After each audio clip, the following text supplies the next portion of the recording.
হাতের কাছে কিছু না পেয়ে টেবিলের উপরে রাখা ফল কাটার ছুরিটা দিয়ে আমি ওদের আক্রমণ করি। অতর্কিতে আমি এভাবে ওদের উপরে ঝাঁপিয়ে পড়বো সেটা ওরা কল্পনাও করতে পারেনি। ওরা চমকে উঠে পালাবার চেষ্টা করলেও ওই শয়তানটা সুকান্ত সেন আমার হাতে আটকা পড়ে যায়। আর আমি ওই ছুরির আঘাতে ওকে শেষ করে দিই। শুধুমাত্র আমার একটাই আক্ষেপ, ওই পিনাকি চ্যাটার্জি আমার হাত থেকে বেরিয়ে যায়। আমি চেয়েছিলাম ওকে ওই নিজের হাতে শেষ করব। আমার বাবা বলে ওকে আমি রেয়াত করব না।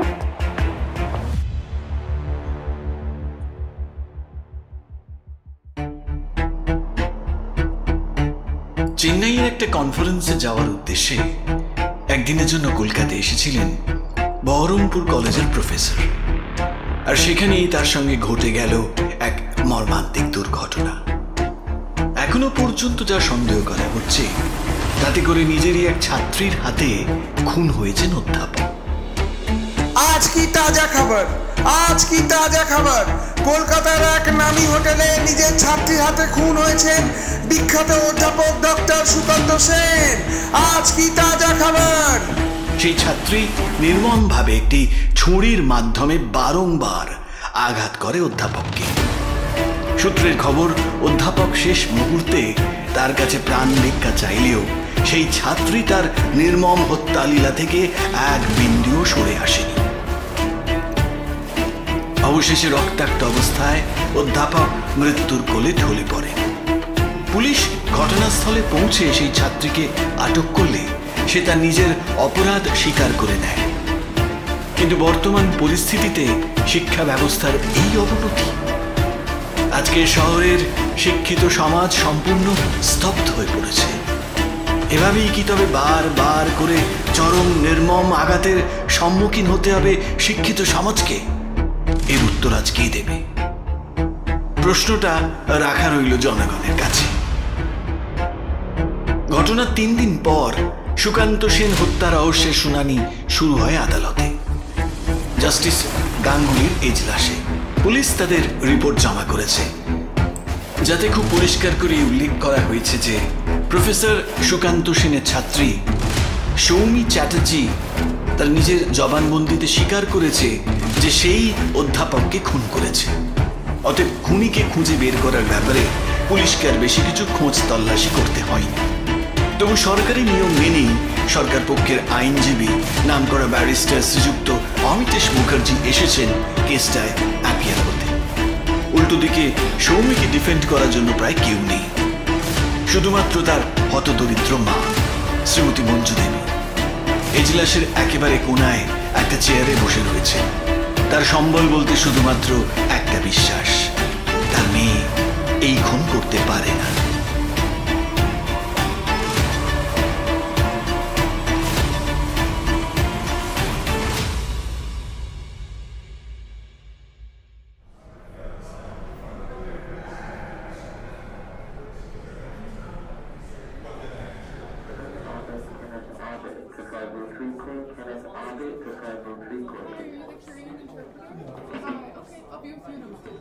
এজলাসের একটা চাপা গুঞ্জনের মধ্যেই জাস্টিস গাঙ্গুলি এসে পৌঁছলে সবাই উঠে দাঁড়িয়ে মাননীয় বিচারক মহাশয়কে সম্ভাষণ জানায়। Order order. আর তারপরেই শুরু হয় কোর্টের প্রসিডিং।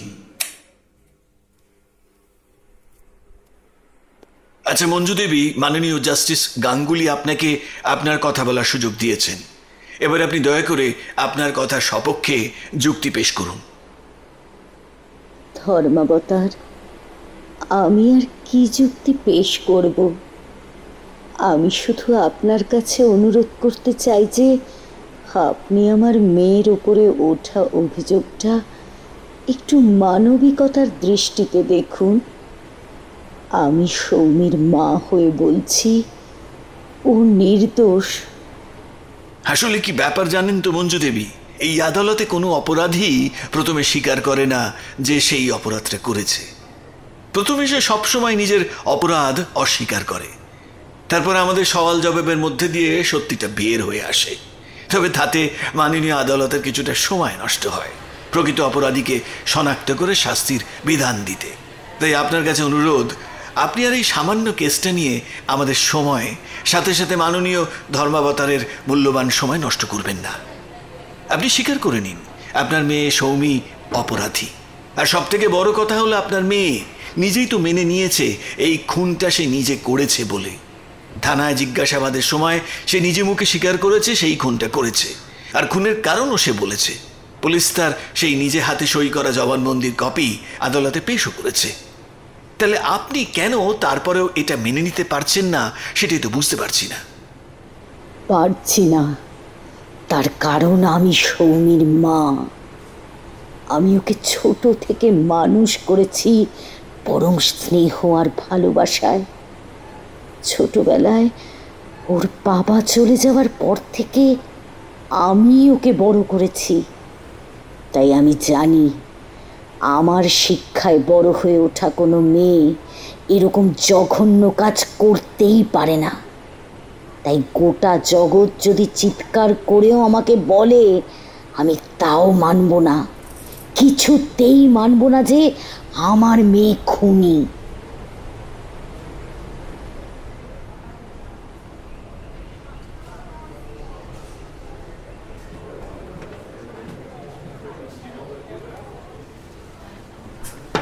Order, order. সেটা আপনার ব্যক্তিগত ইচ্ছে মঞ্জু দেবী, তবে আপনি কোনটা মানবেন বা মানবেন না তাতে তো সত্যিটা পাল্টে যাবে না। আর সত্যিটা এটাই যে আপনার মেয়ে সৌমি চ্যাটার্জি একজন খুনি।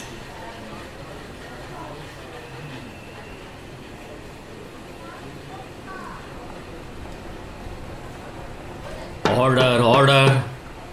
অমিতেশবাবু, এই কেসটা এখনও বিচারাধীন রয়েছে, তাই আমার মনে হয় এখনই আপনি এভাবে কেসটার সিদ্ধান্ত শুনিয়ে দিতে পারেন না। আর যদি অভিযুক্তা সৌমি চ্যাটার্জি নিরপরাধ হওয়ার বিন্দুমাত্র সম্ভাবনা থেকে থাকে, তবে আমি এই কেসটা শুনতে রাজি আছি। তাই সময় নষ্টের ব্যাপারে আপনি মাথা না ঘামিয়ে মঞ্জু দেবীকে নিজের কথাটা বলতে দিন। আমি দুঃখিত, আসলে এই কেসটায় শোনার মতো কিছু আর অবশিষ্ট নেই। শুধু শুধু মঞ্জু দেবী জেদ করে আমাদের সকলের সময় নষ্ট করতে চাইছেন, সেই কারণেই আমি কথাটা বলেছিলাম। আমাদের সকলের মূল্যবান সময়ের ব্যাপারে আপনি যে যথেষ্ট সচেতন সেটা জেনে ভালো লাগলো। তবে আমার মনে হয় এবার আপনি নিজে একটু চুপ করে মঞ্জু দেবীকে তার কথা বলার সুযোগ দিন। আপনার আদেশ শিরোধার্য ধর্মাবতার। এই কথা বলে নামকরা ব্যারিস্টার শ্রীযুক্ত অমিতেশ মুখোপাধ্যায় তার নির্দিষ্ট চেয়ারে গিয়ে বসলেন। আর মাননীয় বিচারক মহাশয় মঞ্জু দেবীর দিকে তাকিয়ে বলেন, আপনি কি বলতে চান সেটা দয়া করে উইটনেস বক্সে এসে বলুন। আপনার কি কোনো লয়ার আছেন? আপনার হয়ে এই কেসটা কে লড়বেন? না হুজুর, আমার কোনো উকিল নেই। কোনো উকিল দেওয়ার মতো সামর্থ্য আমার নেই। সৌমির বাবা একটা সামান্য সরকারি চাকরি করতেন। তিনি চলে যাবার পর থেকে আমি অত্যন্ত কষ্ট করে মেয়েকে বড় করেছি। তাই আমার অনুরোধ, আপনি সৌমির দিকটা একটু মানবিকতার সঙ্গে বিবেচনা করে দেখুন। আমি আপনার দুটো পায়ে পড়ছি হুজুর। আচ্ছা, একজন মা হিসেবে আপনি সঠিক কাজই করেছেন, কিন্তু আইন যে শুধুমাত্র মানবিকতার ওপর ভরসা করে চলে না মঞ্জু দেবী। আইনের কোনো সিদ্ধান্ত আসতে গেলে প্রয়োজন পড়ে সাক্ষী, প্রমাণ এবং যুক্তি।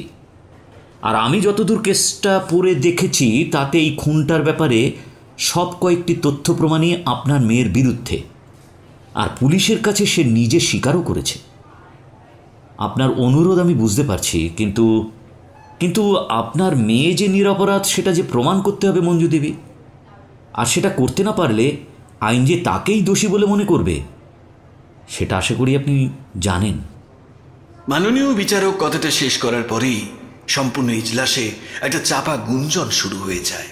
আর ঠিক সেই মুহূর্তেই সরকারি আইনজীবী অমিতেশ মুখোপাধ্যায় উঠে দাঁড়িয়ে বলে ওঠেন, আচ্ছা মঞ্জু দেবী, এই যে আপনি বললেন আপনার স্বামী চলে যাওয়ার পর আপনি নাকি অনেক কষ্ট করে সৌমিকে মানুষ করেছেন, এই ব্যাপারে আমার একটা কথা জিজ্ঞেস করার আছে। আপনার স্বামী চলে গেছেন, কথাটার মানে কি?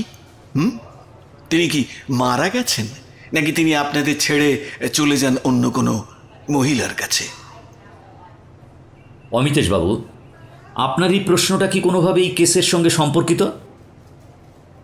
যদি তা না হয় তবে আপনি এই প্রশ্ন এখন করছেন কেন? অবশ্যই সম্পর্কিত মাননীয় ধর্মাবতার। এই কেসটার ব্যাপারে খোঁজখবর নিতে গিয়ে আমি যতদূর জানতে পেরেছি, তাতে মঞ্জু দেবীর স্বামী আজ থেকে 20 বছর আগে তাদের ছেড়ে অন্য কোনো মহিলাকে বিয়ে করে অন্যত্র থাকতে চলে যান। আর তার সেই চলে যাওয়ার কারণ সম্পর্কে যতটুকু জানতে পারা যায়, সেটা হলো মঞ্জু দেবীর স্বভাব চরিত্রের ওপর তার স্বামী একেবারে সন্তুষ্ট ছিলেন না, এবং সেই কারণেই তিনি মঞ্জু দেবীকে ত্যাগ করেছিলেন। কে ঠিক বলছি তো মঞ্জু দেবী? বলুন।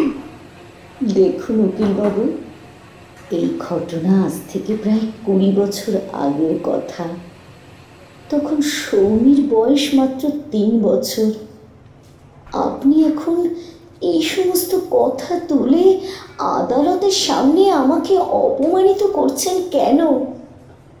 আমার স্বামীর সঙ্গে আমার বিগত 20 বছর কোনো যোগাযোগ নেই, তাহলে আজ এই প্রসঙ্গটি টেনে আনার কি অর্থ? এর অর্থ একটাই মঞ্জু দেবী, আমি মাননীয় আদালতের কাছে এই ব্যাপারটাই পরিষ্কার করে বলতে চাইছি যে আপনার স্বভাব চরিত্রের উপরে আপনার স্বামীর ভরসা ছিল না আজ থেকে 20 বছর আগেই।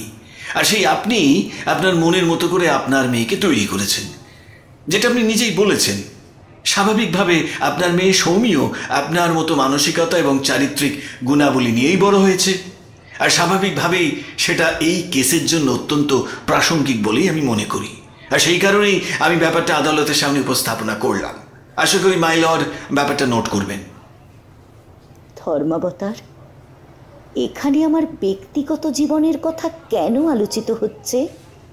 এসবই মিথ্যে।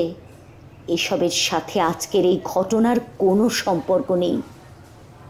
আজ আমি আদালতের কাছে অনুরোধ করতে এসেছি আমার মেয়ের জন্য। আপনারা ওর ব্যাপারটা মানবিকতার সঙ্গে বিচার করুন। তা বললে তো হয় না মঞ্জু দেবী। আপনি যখন নিজেই কথাটা বললেন যে আপনি আপনার মেয়েকে আপনার মনের মতো করে মানুষ করেছেন, আপনার ওপরই যখন আপনার স্বামী ভরসা করতে পারেনি, তখন আপনার মনের মতো করে তৈরি করা সৌমি দেবীর কথার ওপর আদালত কি করে বিশ্বাস করে বলুন? অমিতেশবাবু, আপনি একজন প্রথিতযশা উকিল, সমাজের একজন গণ্যমান্য ব্যক্তি। আপনার থেকেই সামান্য সামাজিক সচেতনতা বোধটা আমরা আশা করতে পারি। আর এরপর যদি আপনি চুপ করে গিয়ে মঞ্জু দেবীকে তার কথা বলার সুযোগ না দেন, তাহলে কিন্তু আমি ধারণা করে নেব যে আপনি উদ্দেশ্য প্রণোদিতভাবে তার উপরে মানসিক চাপ তৈরি করার চেষ্টা করছেন। আমি আমি আমি দুঃখিত ধর্মাবতার। আমি কথা দিচ্ছি আমি আর কোনো কথা বলবো না। মঞ্জু দেবীর যদি বলার মতো কোনো যুক্তি থেকে থাকে তাহলে তিনি স্বাচ্ছন্দ্যে বলতে পারেন। আপনি এবার কাঠগোড়ায় এসে আপনার কথা বলুন মঞ্জু দেবী। আমার এখানে বলার মতো কিছুই নেই মাননীয় বিচারক মহাশয়। আমি শুধু আপনার চরণে এইটুকুই নিবেদন করতে চাই যে আমার মেয়ে সৌমি নির্দোষ। আপনি দয়া করে ওকে মুক্তি দিন। মঞ্জু দেবী, আপনার মনের আকুলতা আমি বুঝতে পারছি, কিন্তু কোর্ট এভাবে চলে না। আইন নিজের পথ ঠিক করে বিচারের পথেই। আপনি বরং এক কাজ করুন, একজন উকিলবাবুর সাথে পরামর্শ করে কেসটা থেকে লড়তে বলুন। তিনি যথাযথভাবে আপনাকে সাহায্য করতে পারবেন। আমি এই কেসটার পরবর্তী শুনানির জন্য আগামী 3 দিন পরে একটা ডেট দিয়ে দিচ্ছি। সেদিন আপনি প্রস্তুত হয়ে আসবেন, কেমন? হ্যাঁ, তবে মনে রাখবেন, সেদিনের পরে আমি কিন্তু আপনাকে আর কোনো সুযোগ দিতে পারবো না। আপনার মেয়েকে দোষী সাব্যস্ত করতে আমি বাধ্য হব। মাননীয় জজ সাহেব তার নোটবুকে কিছু একটা লিখতে যাচ্ছিলেন। ঠিক সেই মুহূর্তেই কোর্টে এসে উপস্থিত হয় একজন বছর 35-এর এক যুবক, পরনে উকিলের কালো গাউন। সোজাসুজি এজলাসে ঢুকে বিচারক মশাইকে সম্ভাষণ জানিয়ে ছেলেটি বলে ওঠে, মাননীয় ধর্মাবতার, আমার নাম অনিকেত বন্দ্যোপাধ্যায়। আমি 2 বছর আগে ল পাস করেছি। আমি অধ্যাপক ডক্টর সুকান্ত সেনের হত্যাকাণ্ডের ফাইলটা ভালো করে পড়ে দেখেছি, আর সেই সূত্রেই আমি সৌমি চ্যাটার্জির পক্ষ থেকে এই কেসটায় সওয়াল করতে চাই। অবশ্য তাতে মঞ্জু দেবীর লিখিত অনুমতি লাগবে, তবে আমার মনে হয় সেটা আমরা পরে ভেবে দেখতে পারি। আপনি যদি অনুমতি দেন তবে আমরা কেসটা এগোতে পারি। আজকালকার উঠতি এই সমস্ত উকিলগুলোর এই এক জ্বালা, মিডিয়ার সামনে হিরো হওয়ার একটা সুযোগ পেলেই হলো। কোথা থেকে জানি উড়ে এসে লাফিয়ে পড়বে কেসের মধ্যে, আর শেষ পর্যন্ত আদালতের সময় নষ্ট করে আর সর্বোপরি নিজের নাক কাটিয়ে ফিরে যাবে।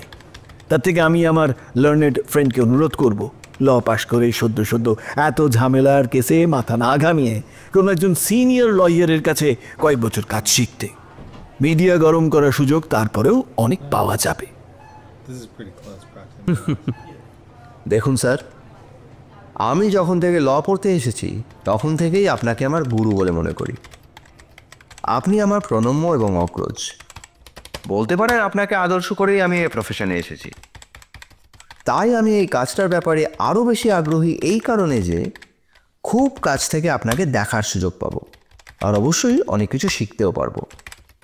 তাই আপনার পরামর্শ আমি গ্রহণ করলাম। তবে আপাতত আমরা এই কেসটার ব্যাপারেই মনোনিবেশ করি। কি মঞ্জু দেবী, অনিকেত বাবুকে আপনার উকিল নির্বাচন করতে কোনো অসুবিধে নেই তো? আমি কি বলবো হুজুর, তবে আমার সেই আর্থিক সামর্থ্য নেই যে তার ফিজ আমি নিয়মিত দিতে পারবো। কথাটা বলার সঙ্গে সঙ্গেই অনিকেত প্রায় ছুটে গিয়ে কাঠগড়ায় দাঁড়ানো মঞ্জু দেবীর হাত দুটো শক্ত করে চেপে ধরে, আর ওর হাতের ছোঁয়া পেয়ে মঞ্জু দেবীর মনে হয় ছেলেটাকে ভরসা করা যায়। মোটামুটি ছিপছিপে চেহারার অধিকারী হলেও চোখের দৃষ্টির মধ্যে একটা অসীম গভীরতা আছে অনিকেতের। সব থেকে বড় কথা হচ্ছে, ও যখন নিজে থেকেই কেসটা লড়ার জন্য এসেছে তখন ওর প্রস্তাব স্বীকার না করে মঞ্জু দেবীর কিছু করারও নেই। ফলে মাথা ঝাঁকিয়ে তিনি সম্মতি দেন, আর ঠিক সেই মুহূর্তেই বিদ্যুতের বেগে অনিকেত গিয়ে দাঁড়ায় এজলাসের ঠিক মধ্যিখানে। মাই লর্ড, এই কেসটার ব্যাপারে পুলিশ যে রিপোর্ট সাবমিট করেছে আমি সেটা খুব ভালো করেই দেখেছি। তবে আমার এই প্রসঙ্গে কয়েকটা কথা জিজ্ঞাসা করার আছে। আপনি যদি অনুমতি দেন তাহলে আমি এই কেসের investigating officer inspector Shri Anup সরকেলকে একবার কাঠগড়ায় ডেকে কয়েকটা কথা জিজ্ঞাসা করতে চাই। Permission granted.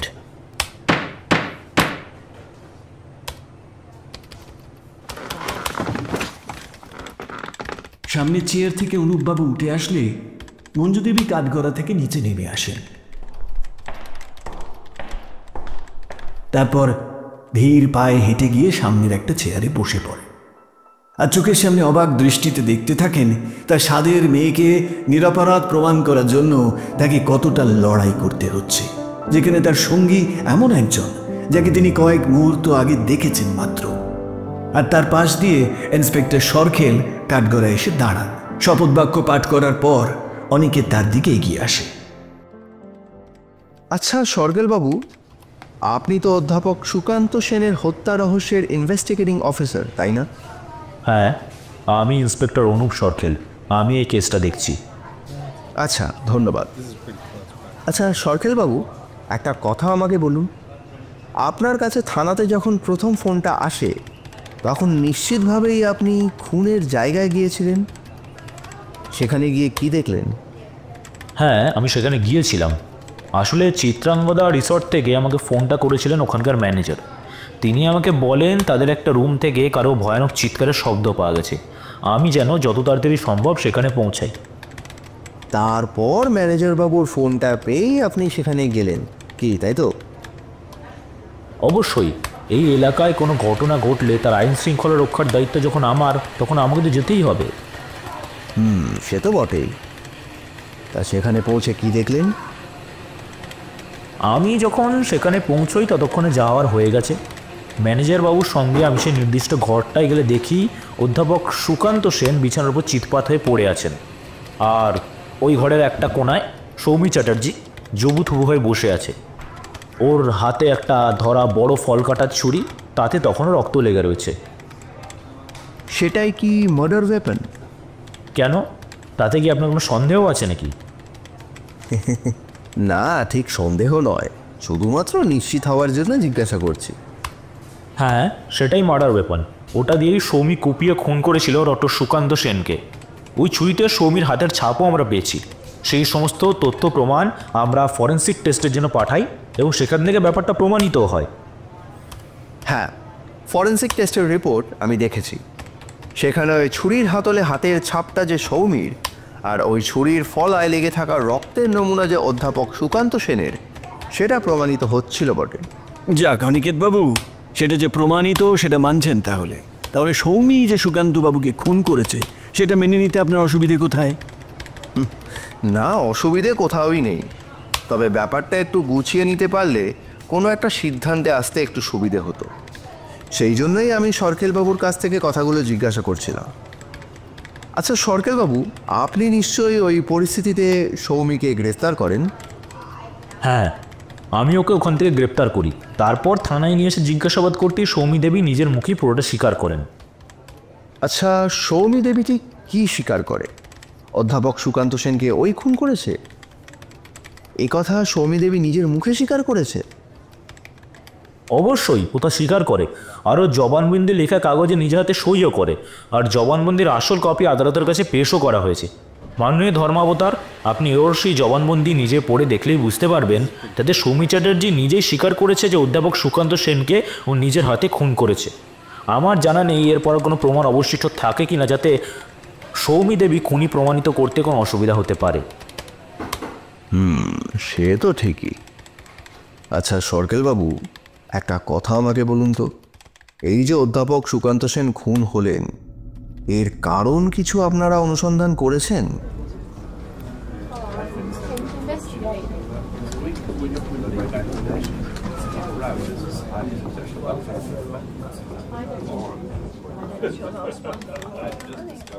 এতে কোনো দ্বিমত আমাদের কারো আছে কি যে সৌমি দেবী অধ্যাপক সুকান্ত সেন একজন ছাত্রী?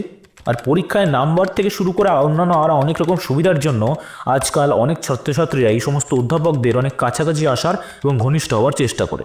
এক্ষেত্রেও সৌমি দেবী সেরকমই কিছুটা করেছিলেন, আর অধ্যাপক সেন তাদের সাহায্য না করে সৌমি দেবী তার কাছে প্রত্যাখ্যাতা হয়ে শেষ করার পরিকল্পনা করে। আর হোটেলের ঘরে সেই সুযোগ পেয়ে যাওয়ায় সৌমি দেবী দ্বিতীয়বার ভাবেননি। টেবিলের ওপর রাখা ফল কাটার ছুরি দিয়ে তিনি কুপিয়ে হত্যা করেন অধ্যাপক সেনকে। ও বাহ, খুব ভালো। আচ্ছা ইন্সপেক্টর সরকেল, আপনি ঠিক কখন চিত্রাঙ্গদা রিসর্টে পৌঁছেছিলেন? ওই তো ওখানকার ম্যানেজারবাবু আমাকে ফোন করলেন সন্ধ্যা 7:45 নাগাদ। তারপর আমার থানা থেকে রিসর্ট অবধি পৌঁছাতে যেটুকু সময় লাগে, খুব বেশি হলে আর 10 থেকে 15 মিনিট। তার মানে ওই ওই 8টার মধ্যে, ঠিক তাই তো? সহজ অঙ্ক তো সেরকমই বলে অনিকেত বাবু। হ্যাঁ, সেটা তো ঠিকই। আচ্ছা সরকেলবাবু, আমার আপাতত আর আপনাকে কিচ্ছু জিজ্ঞাসা করার নেই। আর অমিতেশবাবু, আপনি চাইলে সরকারিবাবুকে প্রশ্ন করতে পারেন। সরকারি পক্ষের আইনজীবী মাথা নেড়ে কোনো সওয়াল করতে চান না বলায় ইন্সপেক্টর সরকেল কাঠগড়া থেকে নেমে যান। আমি এবার আমার পরবর্তী সাক্ষী হিসেবে হোটেল ম্যানেজার শ্রী সুন্দরলাল পাকড়াশিকে এজলাসে ডাকতে চাই। Permission granted. সুন্দরলাল বাবু নাম ধরে কয়েকবার ডাকার পর উনি উঠে সামনে এগিয়ে আসেন। বেশ গোলগাল আকৃতির মানুষ তিনি। কপালে টিপ দেখে তিনি অবাঙালি বলে ভুল হতে পারে বটে, কিন্তু কথাবার্তা শুনে মনে হলো সম্পূর্ণ বাঙাল। আর অনিকেত সেইভাবেই ওর কথা শুরু করল। সুন্দরলাল বাবু, আপনাকে দেখে আমি প্রথমে অবাঙালি বলেই মনে করেছি। আপনি কি বাংলা ভাষায় স্বাচ্ছন্দ্য? কি বলছেন স্যার? আমি একজন বিশুদ্ধ বাঙালি। হ্যাঁ, আমাদের হোটেল মালিক অবাঙালি হওয়ায় সকাল সকাল তাদের মতো করে পুজো করে তিলক করতে হয়, তাই আপনার হয়তো মনে হয়েছে আমি অবাঙালি। তবে আপনি বিশুদ্ধ বাংলায় কথা বলতে পারেন, আমার কোনো অসুবিধা নেই। আচ্ছা, ধন্যবাদ। আমার আপনাকে একটাই প্রশ্ন করার আছে। আপনি তো সেদিন থানায় ফোনটা করেছিলেন, তাই না? আচ্ছা, সেদিন ঠিক কী হয়েছিল যদি আপনি মহামান্য আদালতকে একটু বলেন। দেখুন স্যার, আমি খুনটা নিজের চোখে হতে দেখিনি। সেদিন সন্ধ্যাবেলাতেই আমাদের হোটেলে অধ্যাপক সুকান্ত সেন এবং তার আর 2 ছাত্রী এসে 2টো ঘর ভাড়া নেন। একটায় প্রফেসর থাকবেন, অপরটায় তার 1 ছাত্রী থাকবে বলে। এই 2জন ছাত্রীর মধ্যেই একজন ছাত্রী হলেন সৌমি দেবী, কি তাই তো? হ্যাঁ, একজন সৌমি দেবী আর একজনের নাম অনিন্দিতা বসু। তারা যখন রুম ভাড়া নেন তখন আমি রিসেপশনে ছিলাম। আমি তাদের আধার কার্ডের নাম ঠিকানা এন্ট্রি করি, তাই তাদের নাম এখনও আমার মনে আছে। আচ্ছা, তাদের হোটেলে রুম নেওয়ার কারণ কি বলেছিলেন? তারা বলেছিলেন অনেক ভোরে কলকাতা থেকে তাদের ফ্লাইট ধরার আছে, সেই কারণেই তারা আগের দিন সন্ধ্যাবেলা বহরমপুর থেকে কলকাতায় চলে আসেন আর আমাদের হোটেলে ওঠেন শুধুমাত্র রাতটুকু কাটাবার জন্য। অথচ সেই রাতের মধ্যেই কি ভয়ঙ্কর ঘটনাটা একটা ঘটে যায়। হ্যাঁ, সে তো ঠিকই। আচ্ছা, আপনি ঠিক কিভাবে বুঝতে পারলেন যে প্রফেসর সুকান্ত সেন খুন হয়েছেন? ঘটনাটা প্রথমে ঘটতে দেখে আমাদের হোটেলের একজন waiter. Professor Sen coffee order করলে সেই ওয়েটার কফিগুলো নিয়ে ঘরে যায়। তখনই সে গিয়ে দেখে ওই কাণ্ড। প্রফেসর সেন বিছানার ওপর রক্তাক্ত অবস্থায় পড়ে রয়েছেন, আর ঘরেরই এক কোনায় হাতে ছুরি নিয়ে ওই মেয়েটি দাঁড়িয়ে ভয়ে থরথর করে কাঁপছে। সেই ওয়েটারটি চিৎকার করে আমায় ডাকলে আমি সেখানে ছুটে যাই, আর সেই একই দৃশ্য দেখতে পাই। আর তারপরেই আমি থানায় ফোন করে ব্যাপারটা জানাই। আচ্ছা সুন্দরলাল বাবু, একটা কথা আপনি বলুন তো। আপনি বললেন professor Sukanta Sen 2 cup coffee order করেছিলেন, তাই তো? হ্যাঁ, 2 কাপ কফি। 2 কাপ কফি নিজেই খাবেন বলে কি, তাই তো? সেটা হওয়ার সম্ভাবনা খুব কম। খুব সম্ভবত 1 কাপ নিজের জন্য আর 1 কাপ তার কোনো এক ছাত্রীর জন্য। আর খুব সম্ভবত সেটাই সৌমি দেবী, কারণ তিনি ওই সময় ঘরে ছিলেন। আচ্ছা, মনে হয় পড়াশোনার কাজে কিছু আলোচনা করবেন বলেই তিনি সৌমিকে ঘরে রেখেছিলেন, তাই না? সেটা আমি কি করে বলবো উকিলবাবু, তবে সেটা হওয়াটাই তো স্বাভাবিক, তাই না? আচ্ছা, আমি ধরে নিলাম প্রফেসর সুকান্ত সেন পড়াশোনার কোনো একটা টপিক নিয়ে আলোচনা করবেন বলে সৌমিকে নিজের ঘরে ডেকে নিলেন, আর ঠিক সেই মতোই 2 কাপ কফিও অর্ডার করলেন। কিন্তু কোনো একটা অজ্ঞাত কারণে অনিন্দিতা পাশের ঘরে থাকা সত্ত্বেও তাকে ডাকলেন না। তার মানে সৌমি আর অনিন্দিতার মধ্যে প্রফেসর সেন সৌমিকে কিছুটা বেশি পছন্দ করতেন, তাই তো? ভাই অনিকেত, আপনি মাননীয় আদালতকে কি কফির গল্প শোনাচ্ছেন? আমরা কেউই তো কিছু বুঝতে পারছি না। তবে আপনি যেদিকে যেতে চাইছেন তার একটা অন্য মানেও হতে পারে। এরকমও হতে পারে প্রফেসর সুকান্ত সেন হয়তো অনিন্দিতাকেই পছন্দ করতেন বেশি, সে কারণে তিনি ঘরে অনিন্দিতাকে ডেকে নেন পড়াশোনার কোনো ব্যাপার আলোচনা করার জন্য। আর একই ঘরে থাকার কারণে সৌমিও সেটা জানতে পারে। আর প্রফেসর সুকান্ত সেন ওকে না ডেকে অনিন্দিতাকে ডাকায় সৌমি ঈর্ষাবশত প্রফেসরের ঘরে চড়াও হয়, আর তার সাথে বাকবিতণ্ডায় জড়িয়ে পড়ে। আর সেই বাক বিতণ্ডা থেকেই রাগ করে ফল কাটার ছুরি দিয়ে প্রফেসর সেনকে খুন করে সৌমি দেবী। এটাই বলতে চাইছেন তো আপনি? শুধু আমি নই, এখানে উপস্থিত সকলেই বোধহয় সেটা বুঝতে পারছেন। শুধু পারছেন না আপনি, আর সেই কারণেই আপনি আমাদের বৃথা সময় নষ্ট করছেন। মাননীয় ধর্ম অবতার, একটা ব্যাপার দয়া করে নোট করুন। প্রফেসর সুকান্ত সেন এবং তার 2 ছাত্রী চিত্রঙ্গদা রিসর্টে চেক ইন করেন ঠিক সন্ধ্যে 7টা নাগাদ, আর তার ঘণ্টাখানেকের মধ্যেই ঘটনাটা ঘটে। পুলিশ তার রিপোর্টে লিখেছে, ঘরে যেখানে সুকান্তবাবুর মৃতদেহ পাওয়া যায় তার পাশে একটি অর্ধেক ভর্তি মদের বোতল এবং 2টি গ্লাস পাওয়া গিয়েছিল। সাথে সাথে এটাও সত্যি যে প্রফেসর রিসেপশনে বলে 2 কাপ কফি অর্ডার করেছিলেন। নিশ্চয়ই কোনো মানুষ মদ এবং কফি একসঙ্গে খাবেন না, তাই আমার অনুমান ওই কফির কাপ দুটোর একটাও তার নিজের জন্য ছিল না, ছিল এমন কোনো দুজনের জন্য যারা মদ খাবে না। এখন প্রশ্ন হলো, যদি আমরা প্রাথমিকভাবে ধরেও নিই ওই কফির মগ দুটো অনিন্দিতা এবং সৌমির কথা ভেবেই অর্ডার করা হয়েছিল, তাহলে প্রফেসর সেনের ঘরে সেই সময় আর কে উপস্থিত ছিল যিনি দ্বিতীয় মদের গ্লাস থেকে মদ খাচ্ছিলেন?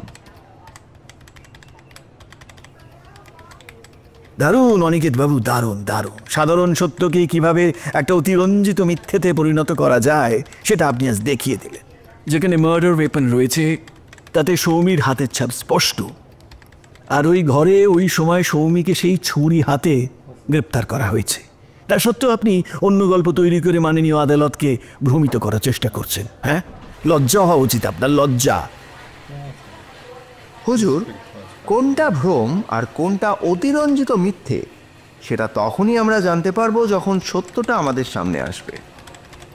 আপনি দেখুন, পুলিশের বিবরণীতে পরিষ্কার লেখা আছে সেখানে 2টো অর্ধপূর্ণ মদের গ্লাস পাওয়া যায়। আমি শুধুমাত্র আপনাকে এইটুকু খেয়াল করে দেখতে বলবো মাত্র। Objection over ruled. অমিতেশবাবু, আপনি দয়া করে অনিকেতবাবুকে ওনার সওয়াল জবাব সম্পূর্ণ করতে দিন। আমি দুঃখিত ধর্মাবতার, আমি আর কিচ্ছু বলবো না। আমরা বরং এই নতুন কফি আর মদের গল্পে কিছুক্ষণ মেতে থাকি। ধন্যবাদ অমিতেশবাবু। আচ্ছা সুন্দরলাল বাবু, আপনাকে আর একটা প্রশ্ন করব। প্রফেসর সুকান্ত সেন যখন ওই হোটেলে এসে উঠেছিলেন তখন কি আর কেউ তার সাথে দেখা করতে এসেছিলেন? কই না তো, তারা তো কিছুক্ষণই মাত্র ছিলেন। আর সব কিছু ঠিকঠাক চললে তারা পরদিন ভোর রাত্রে চেক আউট করে চলেও যেতেন। আমাদের থেকে এয়ারপোর্ট পৌঁছে দেওয়ার জন্য একটা গাড়িও বুক করে রেখেছিলেন ভোর ঠিক 4টের সময়। আচ্ছা তাই? আচ্ছা কে গাড়িটা বুক করেছিলেন?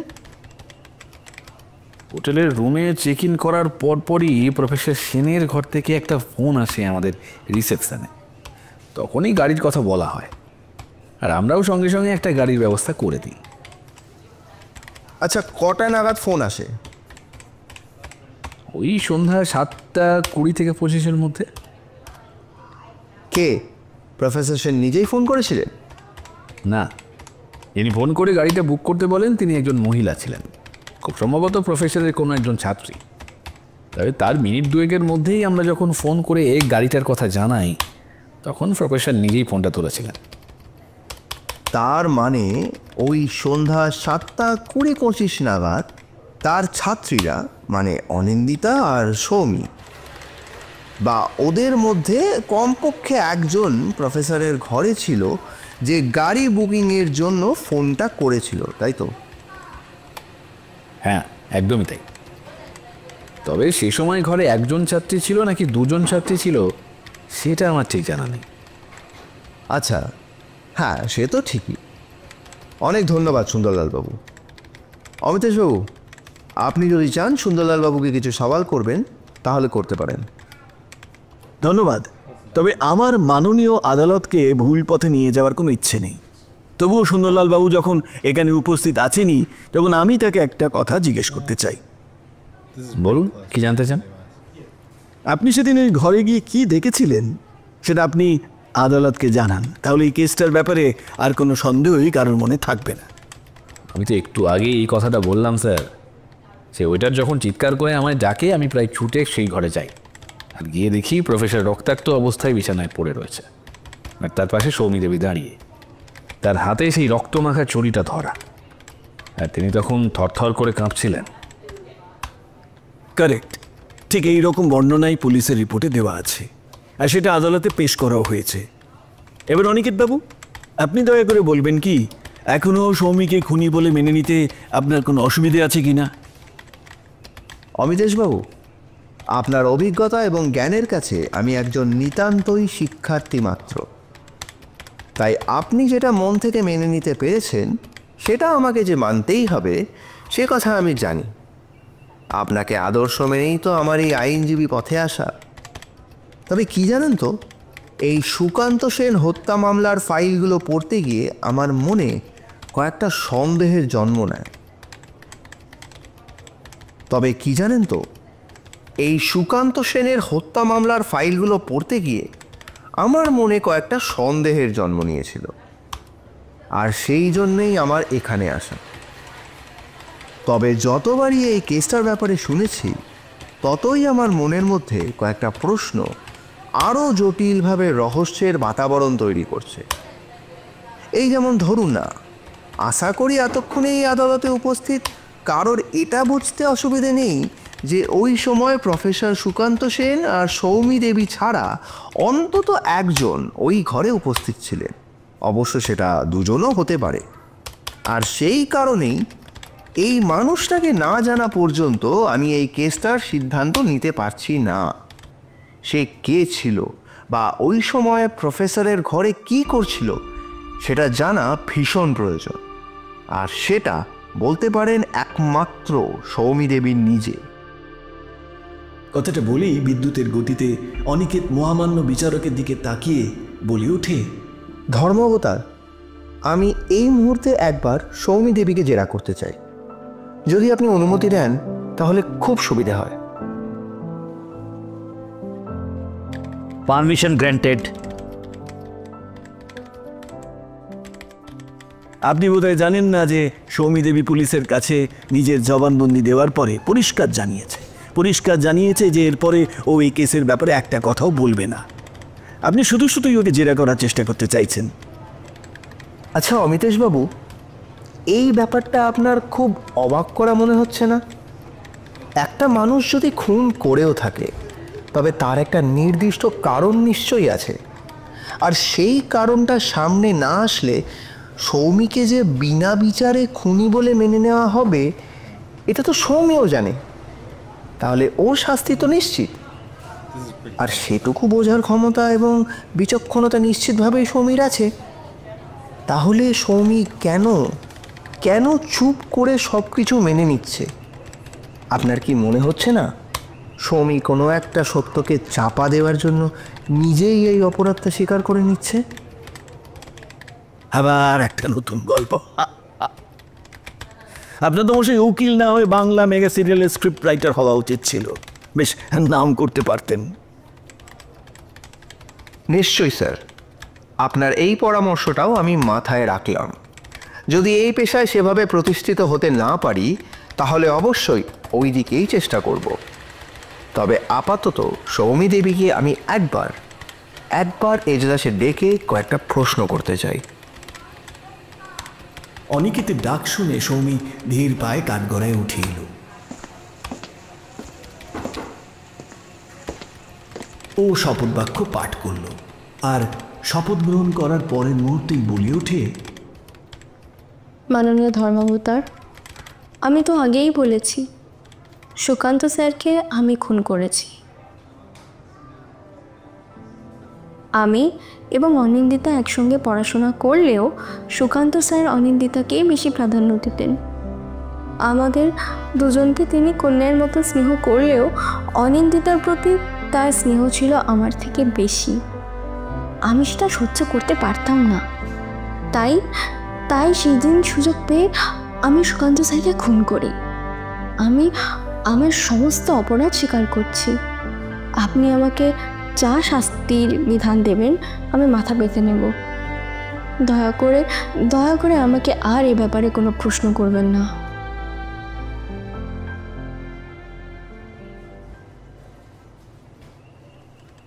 আপনি কোর্টে দাঁড়িয়ে যা বলছেন সবটা সম্পূর্ণ সজ্ঞানে বলছেন এবং কারোর প্ররোচনায় এসে বলছেন না তো? আমি সম্পূর্ণ সজ্ঞানেই কথাগুলো বলছি, আর আমার ওপরে কারোর কোনো চাপ নেই। আমি সম্পূর্ণ সজ্ঞানেই আমার অপরাধ স্বীকার করছি স্যার। ব্যাস, তাহলে তো হয়েই গেল। আপনি যখন নিজেই নিজের অপরাধ স্বীকার করে নিয়ে বলছেন যে আপনি প্রফেসর সুকান্ত সেনকে খুন করেছেন, তখন তো আমাদের আর কিছু বলার নেই। তবে মাননীয় বিচারক মহাশয়, তার অন্তিম বিচার শোনানোর আগে আমি আপনাকে কটা প্রশ্ন করতে চাই। কিন্তু আমি আপনার কোনো কথার উত্তর দিতে চাই না আমি কোনো উত্তর দিতে। আমার মনে হয় নিজে উপাযাচক হয়ে আমাদের সাহায্য করতে আসার থেকে এই খেলাটা আপনি এবার বন্ধ করুন। অনেক হয়েছে, এবার সম্পূর্ণ ব্যাপারটাই সত্যি আমার বিরক্ত লাগছে। আপনি কাকে বাঁচানোর চেষ্টা করছেন সৌমি দেবী?